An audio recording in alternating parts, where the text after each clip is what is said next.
রাসূল সাল্লাল্লাহু আলাইহি ওয়াসাল্লাম বলেন, আল মারউ আলা দীনি খালিলিহি ফালইয়ানজুর মান ইউখালিল। প্রত্যেক মানুষ তার বন্ধুর আদর্শ গ্রহণ করে থাকে, সুতরাং তোমাদের প্রত্যেকেই যাতে লক্ষ্য রাখে সে কাকে বন্ধু হিসেবে গ্রহণ করছে। আমরা যদি আমাদের সমাজের দিকে লক্ষ্য করি, তাহলে এই হাদিসের বাস্তবতা উপলব্ধি করা আমাদের জন্য আরো সহজ হবে। আমাদের সমাজে আমরা অনেক ভদ্র ছেলেকে মাদকাসক্ত হয়ে যেতে দেখি। এর কারণ কি? এর কারণ হচ্ছে অসৎসঙ্গ। মনে রাখবেন, আপনার ফ্রেন্ড সার্কেলে যদি একজন মাদকাসক্ত থাকে, তাহলে আপনাদের পুরো ফ্রেন্ড সার্কেলকে সে মাদকাসক্ত বানিয়ে ছাড়বে। আজকে সমাজের অধিকাংশ তরুণ অসৎসঙ্গের কারণে নষ্ট হচ্ছে, খারাপ বন্ধুদের প্ররোচনায় পড়ে গুনায় নিমজ্জিত হচ্ছে।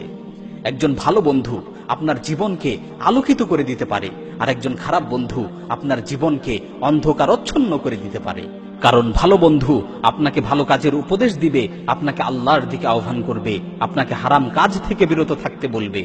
ভালো মানুষকে বন্ধু হিসেবে গ্রহণ করলে আপনার চরিত্র উন্নত হবে, আপনার ঈমান বৃদ্ধি পাবে। একজন ভালো বন্ধু আপনার জীবনকে ইসলামের আলোয় আলোকিত করে দিবে।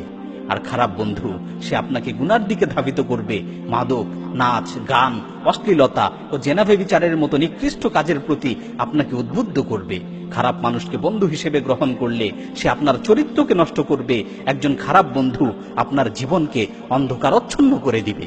হাদিসের মধ্যে বর্ণিত হয়েছে, ইন্নামা মাসালুল জালিসিস সালেহ ওয়া জালিসিস সু কাহামিলিল মিসকি ওয়া নাফিখিল কির। ভালো বন্ধুর উদাহরণ হচ্ছে আতর বিক্রেতার ন্যায়, আর খারাপ বন্ধুর উদাহরণ হচ্ছে কামারের ন্যায়। অর্থাৎ আপনি যদি কোনো আতর বিক্রেতার সাথে বন্ধুত্ব করেন, তাহলে সে হয়তো আপনাকে আতর উপহার দিবে, অথবা আপনি তার থেকে আতর কিনতে পারবেন, অথবা তার পাশে বসে আতরের সুঘ্রাণ উপভোগ করতে পারবেন। আর আপনি যদি কোনো কামারের সাথে বন্ধুত্ব করেন এবং তার পাশে যে বসেন, তাহলে সে হয়তো আপনার জামা কাপড় পরবে, অথবা আপনি তার কাছ থেকে দুর্গন্ধ অনুভব করবেন।